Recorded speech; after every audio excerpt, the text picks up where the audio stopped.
Hey beautiful people, how you doing? So I'm out here in the middle of a Costa Rican jungle, and I left and it was sunny. Now it's starting to pee it down, so I don't know how well this video is going to go, but I'm going to give it my best shot anyway. So today guys, I want to speak about a very sensitive subject, one that I've held off from speaking about for quite a while now, because I understand how sensitive it is, how attached people are to these things. And it's taken me a long time to really not pluck up the courage, but find the right time to talk about it, because as many of you know, many of you who have subscribed to the channel, I talk about many of the trappings within the New Age movement, within the pseudo-spiritual movement, the false white light beings, chakras, many things that we're told are great, are good for us, that actually when you scratch beneath the surface are actually just another level of the manipulation. Okay, so this I understand that this is not always popular information. I understand that this may be not a popular video, okay, but truth is truth. And I really want to bring some awareness and give an alternative perspective around plant medicine in general, and my experiences, and how as an energy healer I see the effects of both psychedelics and weed on people when I work on them, okay? So I'm not telling people how to live their lives, I'm not telling people what to do. I've done both myself. I've had great insights from both, I've had great experiences from both. But as the years have gone by and I've gone deeper with the work that I do, and people are coming to me with problems after taking stuff, it's time to call it out as the way I see it, okay? So this is the intention behind the video, so please just, don't shoot the messenger here, like have an open mind. So basically what I want to explain is, right, any time you alter your consciousness or you go out of your center, both intentionally or unintentionally, you are potentially opening yourself up to distorted forms of consciousness, okay? When you drop in vibration, because weed drops you in vibration, certain psychedelics drop you in vibration, and you open yourself up. And many people who have seen my other work will know that what is in 4D isn't good. Yeah, these are all your bottom feeders, your parasitic forms of consciousnesses that are siphoning human energy. And they're literally waiting for people to go outside of their consciousness so they can come in, infiltrate, start siphoning the energy, which causes problems with productivity, it causes problems with the relationships. They can start controlling thoughts, looping negative mind loops, anxious thoughts around. And it can cause a whole host of problems. And it's not just weed and psychedelics, it's alcohol as well. Why do you think they call them spirits? Yeah, it's telling you, when you get drunk, you go out of your center, you will have a spiritual possession. Yeah, and you might not see it like that, but that is what happens. What's your poison? You hear that at the bars. What's your poison? It's telling you, okay? But it's very different around psychedelics and weed, because in spiritual movements and the New Age, they are praised to high heaven. Go off to the jungle and take some ayahuasca, and one or two cups of ayahuasca is going to cancel out a lifetime full of trauma, abuse, sexual abuse. Guys, nature doesn't work like that. I'm not saying that you can't have purges. Sorry, it's really tipping it down here now.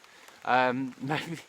I'm not saying you can't have breakthroughs, but that is really, especially if you have a lot of trauma, to go out and take DMT or ayahuasca when you haven't done any internal work, you're going to get hit hard. And the reason I can say that with confidence, excusing that, is because through the work that I do, through the healing sessions that I do, people come to me after taking psychedelics. Tony, I took this at the weekend, I was fine. Monday I'm starting to get suicidal thoughts. And I'm not saying that happens all the time. I'm not saying that you can't have great experiences, but you're playing Russian roulette, okay? The safest place, and this is what people don't want to hear, the safest place is to stay in your consciousness.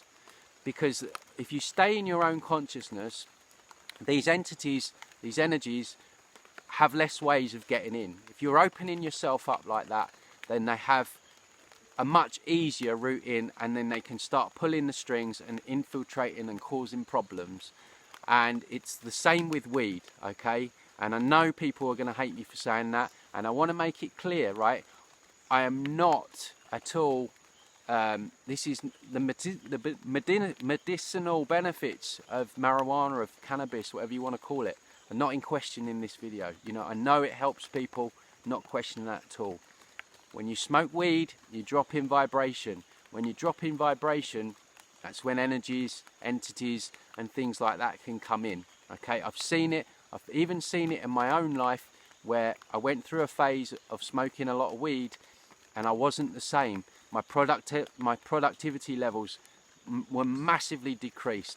I was getting weird thoughts. Things were not normal. Okay, and I understand why people want to smoke it. You know, it's a suppression, okay?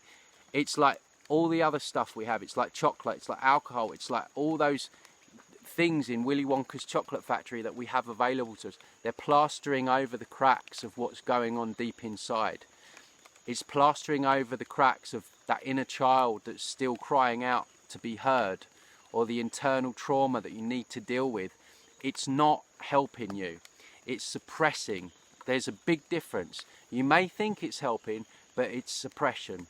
And I tell you the other thing about weed, they want people smoking it, right?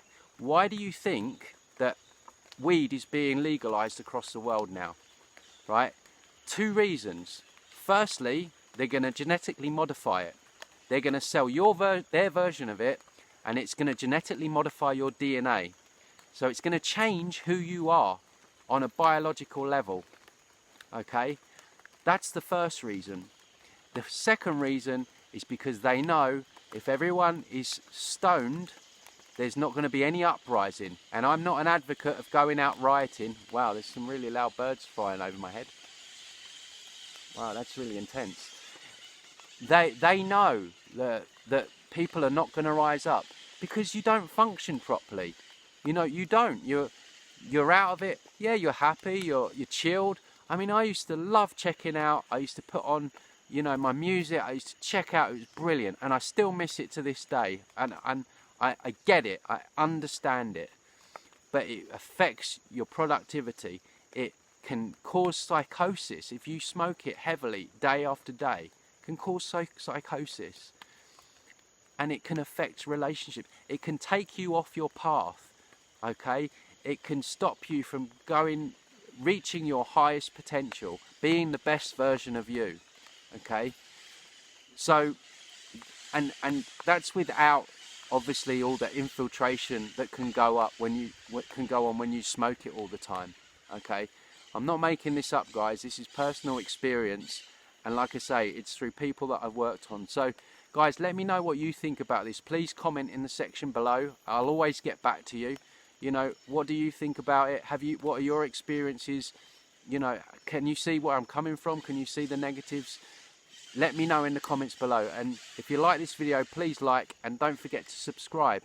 And I'm really interested to see what you say about this, because it needs to be spoken about. So, guys, if you want to find out a bit more about what I do, sessions, things like that, go to my website, transcendingtimes.org. Or just pop me an email, tony@transcendingtimes.org, if you've got any other questions. I'll leave it at that. Food for thought. Take it easy, guys, and I'll see you on the next one. Cheers. Bye.